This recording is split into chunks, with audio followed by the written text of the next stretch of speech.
Hello there. Glad you could join us this evening. I'm Hugh Hefner, editor-publisher of Playboy magazine, and your host. And in many ways, Hugh Hefner was the host of the sexual awakening of America. Playboy helped change the way many in society viewed forbidden topics like sex, racism, and anti-authoritarianism. Hef was a rebel in silk pajamas. Born in Chicago in 1926, Hefner said his conservative upbringing shaped his lifelong pursuit of affection.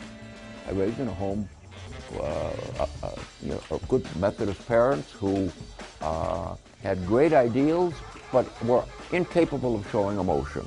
So there was no hugging and kissing in my home. After serving in World War II, Hef fully expected the end of the war and the Great Depression would lead to a rebirth of the swinging lifestyles of the Roaring '20s.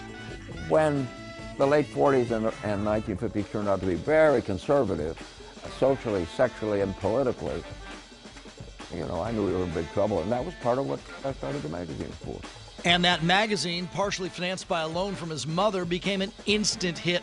The first issue of Playboy in December of 1953 sold 50,000 copies. It also made Hef a target. He was vilified as a pornographer, even arrested for indecency. He became the poster boy for the 60s counterculture movement and public enemy #1 for those that opposed him. It's a lascivious kind of sex. It certainly isn't a healthy approach to sex. You wouldn't suggest that it is. I would not only suggest it, I would say rather strongly. We consider it a pretty healthy attitude. I think that's really the point of my life. I've not allowed other people or conservative views of life to define who I am or how I'm going to live my life. But Hefner wasn't just an advocate for nudity. His magazine gave a voice to authors and activists shunned by mainstream society. He fought for freedom of speech and was a staunch supporter of civil rights. Hefner's Playboy clubs in Chicago were among the first nightclubs in the city to allow blacks inside.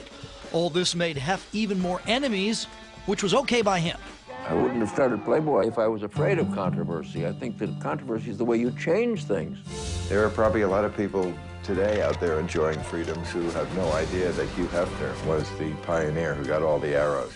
Hefner was married multiple times and had 4 children, but he never felt like a one-woman guy, more like a 6-woman guy. A lot of single guys date more than one girl, but they usually do it sequentially, Tuesday, Wednesday.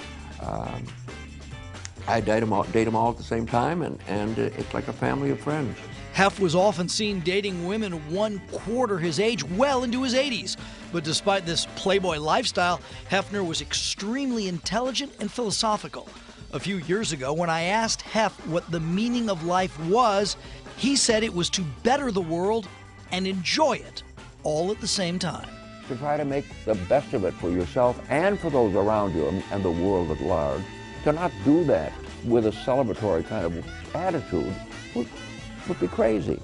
A party itself, conceptually, symbolically, sort of represents what Playboy is really all about. Throwing a good party is what my life is all about.